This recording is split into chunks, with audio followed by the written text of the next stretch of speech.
boa noite. Boa noite. A Argentina chora seus mortos. 5 das 8 vítimas do atentado de Nova York. E os nossos repórteres reconstituem o ataque. Foi exatamente ali, naquele ponto, que o terrorista invadiu a ciclovia. Investigações ligam o atropelador uzbek ao terror do Estado Islâmico. Isso realimenta a fúria do presidente Donald Trump contra imigrantes. O Fundo das Nações Unidas para a Infância denuncia. A cada 7 minutos, a violência tira a vida de uma criança ou de um adolescente no mundo. O Banco Central entra numa campanha contra o descontrole nas compras com cartão de crédito. Irresponsabilidade fiscal. A maioria dos estados gasta mais do que a lei permite com pessoal. A balança comercial tem o melhor outubro em 28 anos. Concessionárias de veículos comemoram alta nas vendas. E 3 clubes brasileiros têm uma noite decisiva em torneios continentais. O Jornal Nacional está começando.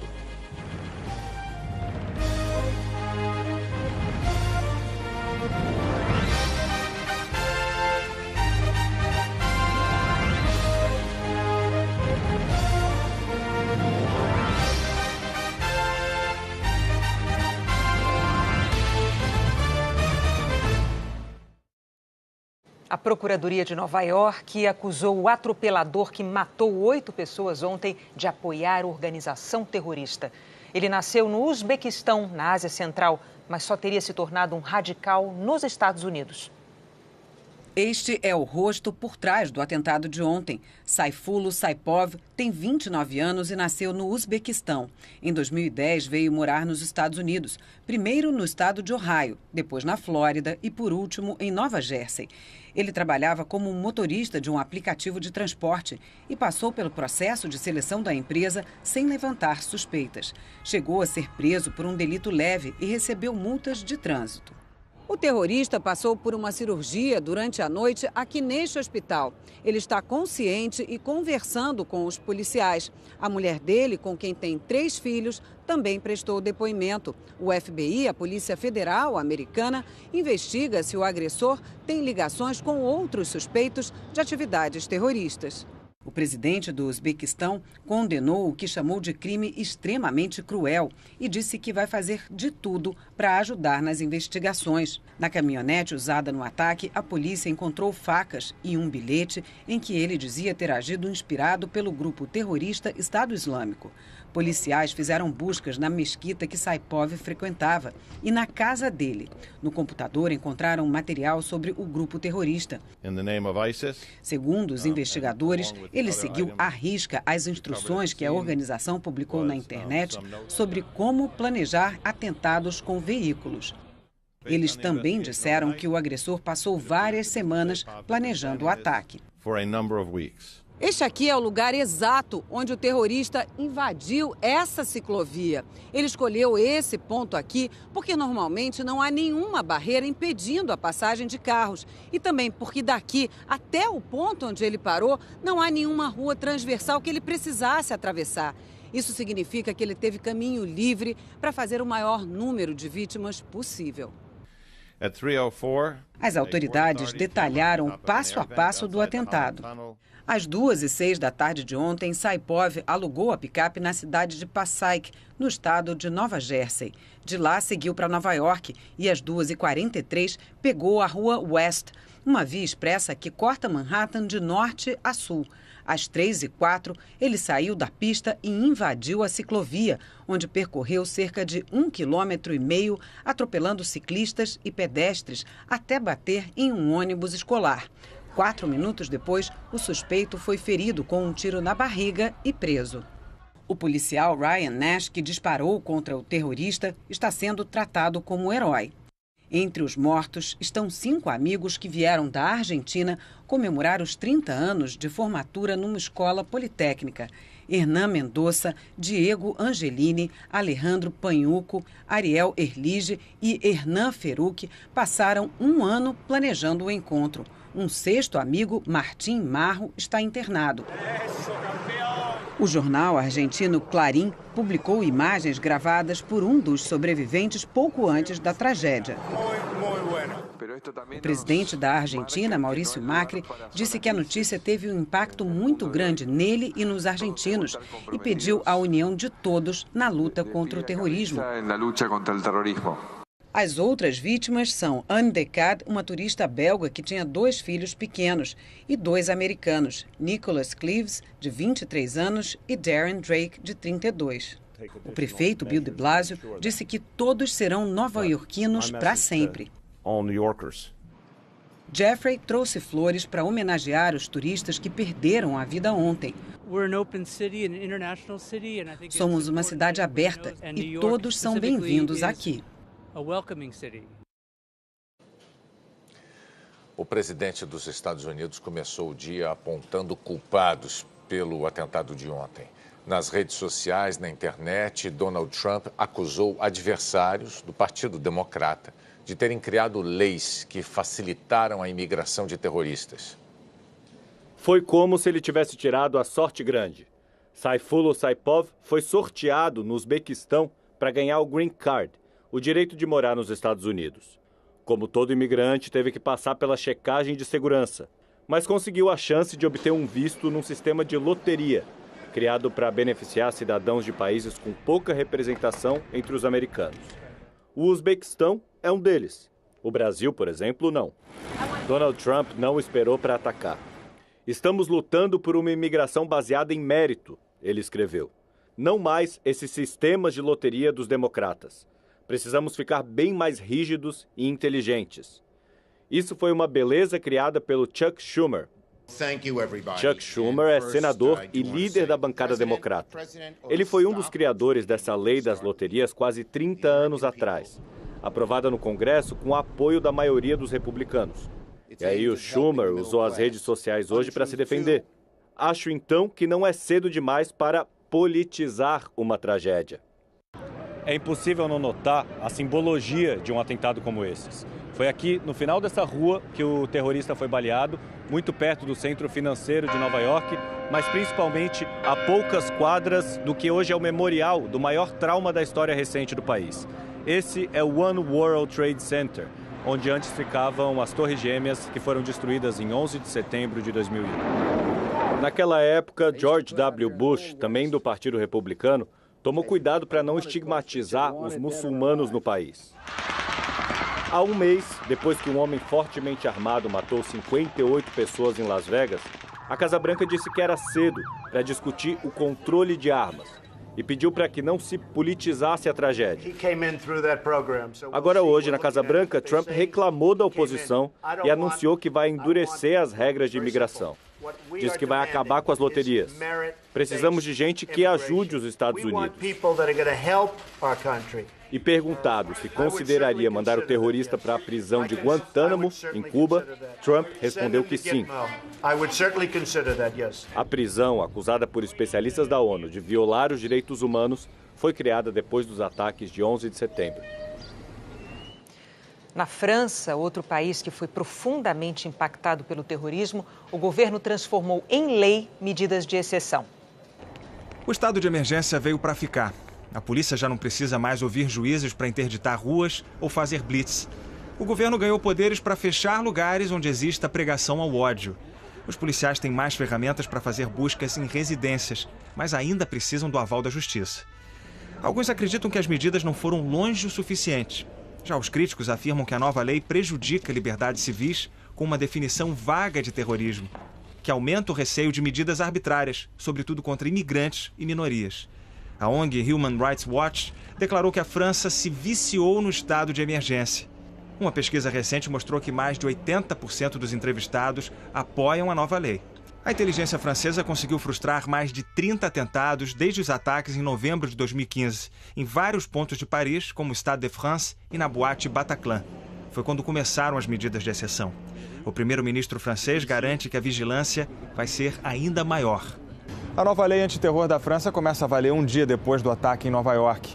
A primeira-ministra britânica ligou para o presidente americano. Theresa May e Donald Trump discutiram uma resposta internacional contra a propaganda de terroristas na internet. O Papa condenou o ataque em Nova York e também na Somália e no Afeganistão. Francisco disse que os militantes abusam do nome de Deus para justificar sua violência. Que abusa do nome de Deus para disseminar morte. O Unicef divulgou hoje números assustadores. A cada 7 minutos, uma criança ou adolescente morre por causa da violência no mundo. E o Brasil é um dos países com mais vítimas. 2 meses depois de completar 3 anos, Sofia foi assassinada dentro de casa. A polícia diz que a menina sofreu abuso sexual e foi espancada. E que o principal suspeito é o padrasto dela, Christian Barbosa, de 24 anos, que está foragido. Eu não sei o que pensar, porque eu não imagino minha filha passando por isso, me chamando, não estando lá para fazer nada. Histórias como a de Sofia se repetem todos os dias. Segundo um relatório divulgado hoje pelo Fundo das Nações Unidas para a Infância, 3 em cada 4 crianças de 2 a 4 anos no mundo sofrem agressões justamente por quem deveria cuidar delas. O documento do Unicef mostra também que a América Latina e o Caribe são os lugares do mundo mais perigosos para crianças e adolescentes. Em 2015, o índice de mortalidade na região era 5 vezes maior do que a média global. Na lista de países sem conflito armado, o Brasil aparece com a 5ª maior taxa de assassinatos de crianças e adolescentes de 10 a 19 anos. Aqui são registradas 59 mortes para cada 100 mil habitantes. Mas é em números absolutos que a gente consegue ter uma ideia mais clara do tamanho dessa tragédia. Em 2015, 11.403 meninas e meninos foram assassinados no Brasil. Nenhum outro país do mundo registrou tantas mortes violentas nessa faixa etária. Os meninos brasileiros negros são os que mais morrem. Em 2014, eles eram 75% das vítimas de assassinatos no país. Consideramos que a desigualdade é um dos grandes fatores, não é? Uma boa parte dos adolescentes que foram assassinados, eles não completaram o ensino fundamental. Portanto, a escola continua a ser um dos fatores principais para combater esta desigualdade. Este advogado diz que o Brasil tem uma das melhores legislações do mundo para proteger crianças e adolescentes, mas que é preciso investigar melhor para combater a impunidade. Seria necessário termos, por exemplo, delegacias especializadas investigando também os outros crimes praticados contra crianças e adolescentes, a violência sexual e as violências no ambiente doméstico. A Procuradoria-Geral do Estado do Rio entrou com uma interpelação judicial no Supremo Tribunal Federal contra o ministro da Justiça, Torquato Jardim, por causa de declarações em reportagens publicadas ontem e hoje. Torquato Jardim disse que o comando da PM do Rio faz acerto com o deputado estadual e o crime organizado, que comandantes de batalhão são sócios do crime organizado e que há dados oficiais a esse respeito. A Procuradoria-Geral do Estado pede que o ministro descreva os fatos ilícitos a que se referiu, apontando os nomes dos agentes públicos envolvidos e apresentando documentos oficiais que comprovem as acusações. A Procuradoria afirma que, com essas informações, poderá adotar as medidas administrativas e judiciais cabíveis. O ministro Torquato Jardim não quis comentar a interpelação judicial. Depois de passar por uma cirurgia na última sexta-feira para raspagem da próstata no Hospital Sírio-Libanês em São Paulo, o presidente Michel Temer voltou hoje para Brasília. Ele desembarcou na base aérea e seguiu para o Palácio do Planalto. Durante a tarde, Temer teve uma agenda cheia, recebeu políticos e 8 ministros. No fim do dia, o presidente foi para o Palácio do Jaburu, onde mora com a família. O ministro Edson Fachin, relator da Lava Jato no Supremo Tribunal Federal, formalizou a suspensão da denúncia contra o presidente Michel Temer e os ministros Eliseu Padilha, da Casa Civil, e Moreira Franco, da Secretaria-Geral. No mês passado, os deputados rejeitaram a denúncia de organização criminosa e de obstrução da justiça. Fachin também desmembrou os inquéritos relacionados a Temer. Vão para Curitiba as investigações contra 18 pessoas sem foro privilegiado. Entre elas, o ex-deputado Eduardo Cunha, os ex-ministros Gedel Vieira Lima e Henrique Eduardo Alves e o ex-assessor de Temer, Rodrigo Rocha Loures. O inquérito sobre embaraço à investigação vai para a Justiça Federal do Distrito Federal. A seguir, a maioria dos estados gasta mais do que a lei permite com pessoal. A balança comercial tem o melhor outubro em 28 anos. Concessionárias de veículos comemoram alta nas vendas.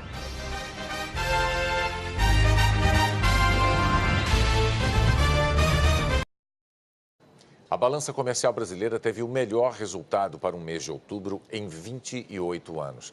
As exportações superaram as importações em 5 bilhões e 200 milhões de dólares. O Brasil vendeu mais minério de ferro, petróleo, soja e milho e importou principalmente combustíveis e máquinas. No ano, o superávit chega a 58 bilhões e meio de dólares. Em setembro, a produção da indústria registrou uma pequena alta de 0,2%. Os melhores resultados foram nos setores de petróleo, alimentos e veículos. Já as concessionárias anunciaram que em outubro as vendas de carros, caminhões e ônibus subiram 27% comparadas com o mesmo período de um ano atrás. Quase 70% dos estados brasileiros já ultrapassaram ou estão muito perto de ultrapassar o limite de gastos com pessoal que é estabelecido pela legislação. O resultado disso são folhas de pagamento inchadas, atrasos nos salários, fornecedores que não recebem em dia e pouco dinheiro para investimentos. Se a folha de pagamento dos estados fosse um sinal de trânsito, só 9 estariam no verde. 14 estados e o Distrito Federal entraram no sinal amarelo, de alerta. Rio Grande do Norte, Tocantins e Rio de Janeiro acenderam o sinal vermelho. O Rio de Janeiro, por exemplo, vem atrasando salários constantemente e até hoje não pagou o 13º de 2016. Vermelhos e amarelos representam quase 70% dos estados brasileiros. Demonstra que a crise fiscal pegou em cheio os estados e que nós retrocedemos alguns anos em termos de responsabilidade fiscal. É lógico que ela afeta cada estado de uma forma diferente. O poder executivo dos estados não pode ultrapassar 49% das suas receitas em gastos com pessoal. Quando isso acontece, faltam recursos para investimentos. A gente pode comparar com o nosso orçamento doméstico. Alguns gastos são obrigatórios, como a conta de água e a conta de luz. Mas quem não controla e exagera nesses gastos obrigatórios acaba ficando sem dinheiro para investimentos, como a tão sonhada reforma da casa.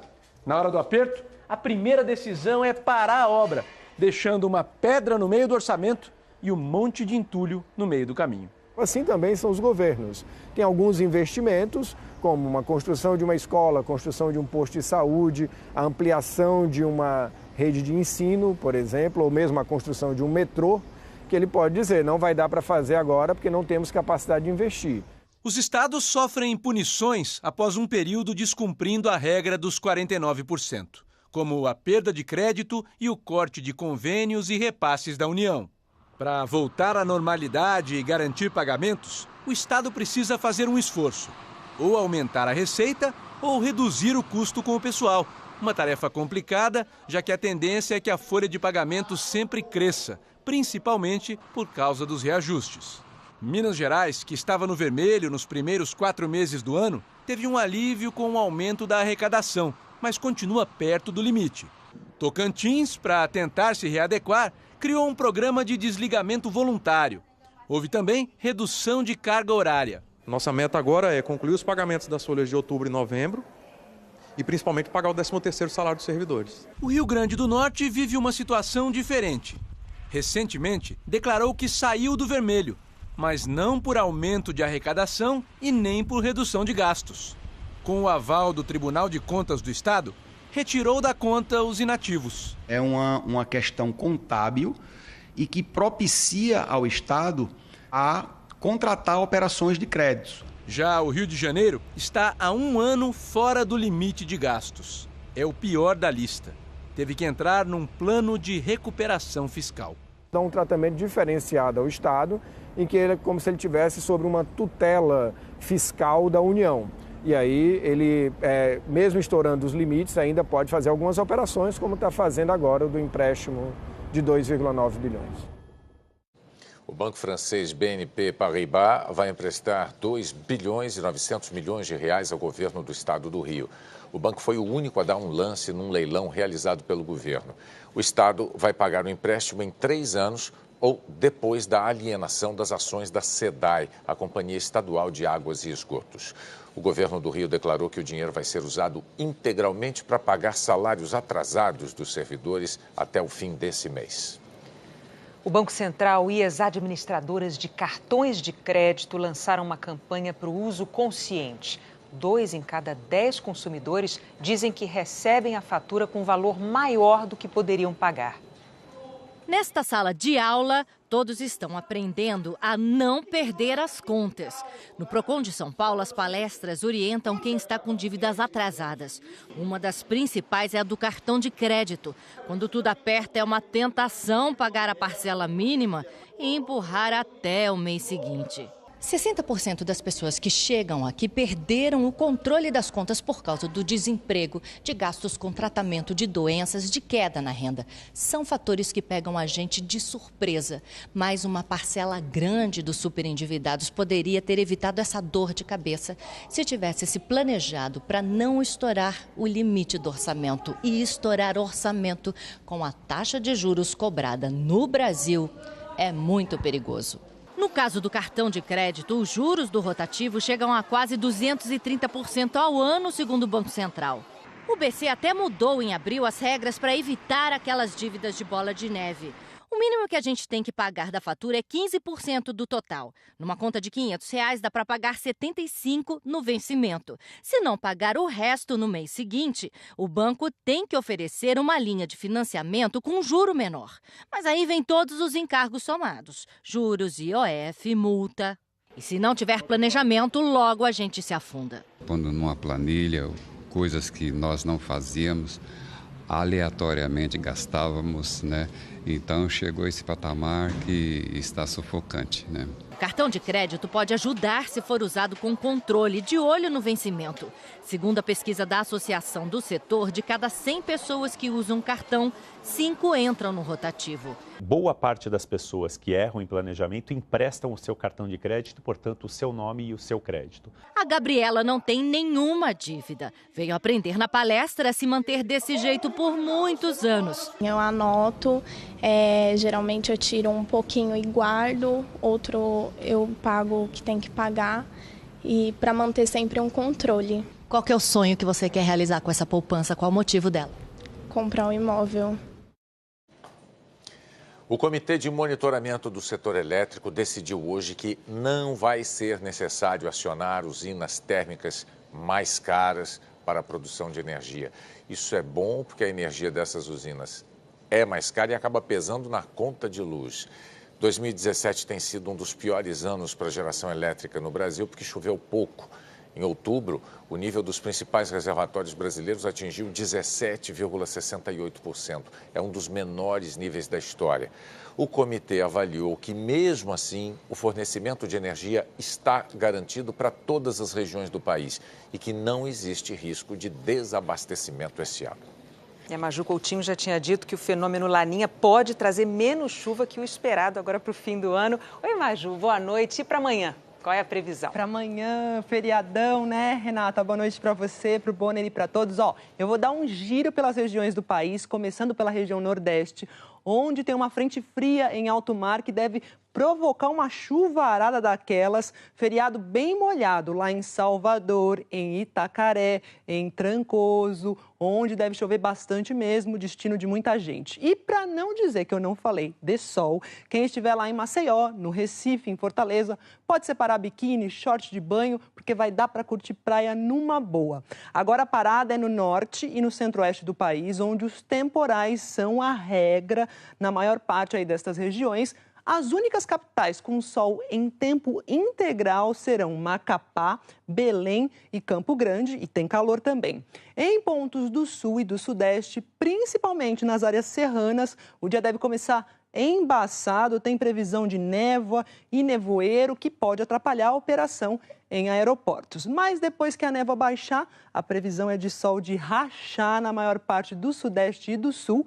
Pode chover aqui, olha, no oeste gaúcho, também num bom pedaço de Minas Gerais e do Espírito Santo, Vitória pode acordar e dormir com chuva, faz 26 graus à tarde. É a mesma máxima lá de Floripa, São Paulo com 25. E aí para vocês, Renata, Rio de Janeiro com 16 de mínima, 29 de máxima e tempo firme para curtir o feriado.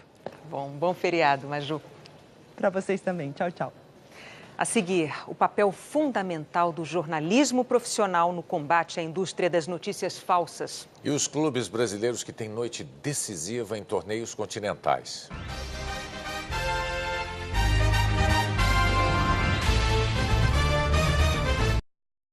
Uma pesquisa feita em 4 países, entre eles o Brasil, mostrou a preocupação das pessoas com as notícias falsas que inundam as redes sociais na internet.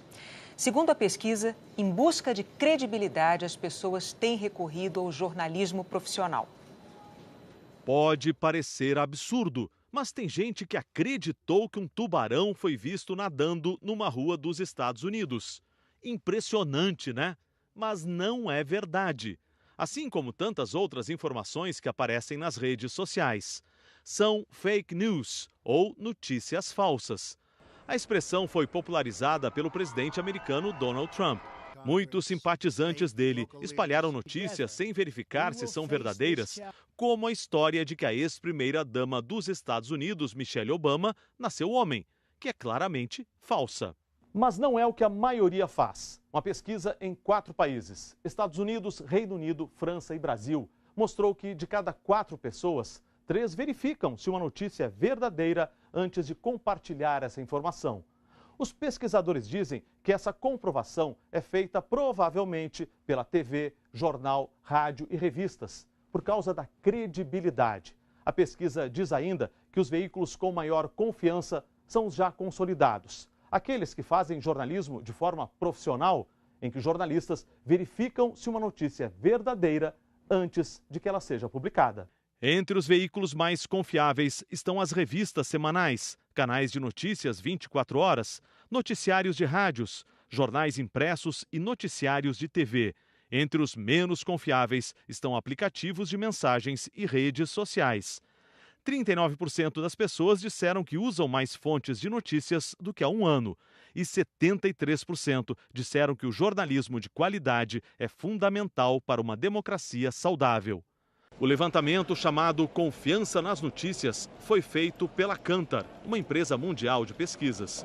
8.000 pessoas foram entrevistadas, 2.000 no Brasil. Que a gente observou que, embora as pessoas estejam consumindo mais fontes do que elas jamais, fontes de notícias do que elas jamais consumiram, a credibilidade desses meios já estabelecidos é mais importante do que nunca e elas identificam isso. Elas valorizam esses meios, elas valorizam essas notícias que vêm desses meios e, claro, tudo em função do legado, em função da qualidade dessas informações que são providas, em função da história que esses meios têm, e aí isso faz com que, de novo, a credibilidade deles seja facilmente percebida para as pessoas de forma geral. A Chapecoense está concorrendo ao Prêmio Laureus do Esporte Mundial na categoria Melhor Momento Esportivo do Ano. Motivaram a indicação a conquista do Campeonato Catarinense desse ano, 6 meses depois do acidente trágico aéreo, e a volta aos gramados do sobrevivente Alan Ruschel, no amistoso contra o Barcelona. A votação é aberta ao público e vai até o fim desse mês. Na página do Jornal Nacional, na internet, você aprende como votar. Os times brasileiros vão viver uma noite decisiva hoje nas competições sul-americanas. E o Galvão Bueno já está a postos na Arena do Grêmio. Vamos conversar com ele. Oi, Galvão, boa noite. Boa noite, Renata, boa noite, William, boa noite a todos. Estou aqui na Arena do Grêmio, onde todos confiamos na classificação do Grêmio para a sua 5ª final de Libertadores. Afinal, o Grêmio venceu o primeiro jogo em Guayaquil, ao Barcelona de Guayaquil, por 3-0. Pode perder aí por 2 gols de diferença. Uma improvável vitória de 3-0 do Barcelona levaria para os pênaltis, uma vitória maior do que isso, classificaria o time equatoriano, que vem também com a sua torcida, mas, na verdade, há muita confiança na classificação do Grêmio para jogar contra o Lanús da Argentina, que chegou para a primeira final dele, ganhou ontem de virada, perdia de 2-0 do grande River Plate e ganhou por 4-2. Vamos fazer o seguinte, vamos ver aí a chegada do Grêmio aqui na Arena. Aí o Renato Gaúcho, que passou a semana inteira dizendo que tem que jogar sério, que não tem nada feito, nada classificado. Tá certo ele? Ele tem um problema, mas Lucas Barros sentiu, não vai jogar, no lugar dele vai jogar o Cícero. Os jogadores chegando aí, olha, segurança da defesa, Jeromel, Marcelo Groi de grande defesa e uma grande notícia para a torcida do Grêmio hoje, por volta das 5 da tarde, o craque Luan renovou o contrato até dezembro de 2020. Então o Grêmio tem tudo para sair daqui classificado para jogar as finais da Libertadores, dia 22 aqui na Arena e no dia 29 de novembro em Lanús, na Argentina, ali coladinho em Buenos Aires. Vamos por lá, vamos para o Rio de Janeiro, porque tem decisão de um grande clássico brasileiro no Rio de Janeiro. Aí o Maracanã também já recebendo o público, nós vamos ter o Fla-Flu, é o 8º Fla-Flu desse ano. E a vantagem do Flamengo é muito grande. Nos confrontos desse ano, o Flamengo teve 3 vitórias, foram 4 empates. E o Flamengo venceu o primeiro jogo na última semana por 1-0. Então, qualquer vitória do Flamengo, qualquer empate, leva o Flamengo às semifinais da Sul-Americana. Se o Fluminense vencer por 1-0, vai para os pênaltis, vitória por mais que isso, leva o Fluminense para as semifinais da Sul-Americana. O Flamengo tem um problema, porque Paulo Guerreiro, grande ídolo, jogador que faz os gols, não vai jogar. Vamos ver se isso vai fazer alguma diferença. São 2 grandes confrontos que nós vamos curtir nessa noite na Globo. E o Futebol na Globo começa logo depois do capítulo de hoje de O Outro Lado do Paraíso. Promessa de emoções, Renata, William. E depois do futebol, tem o Profissão Repórter. Em seguida, o Jornal da Globo. Boa noite. Uma boa noite e um bom feriado.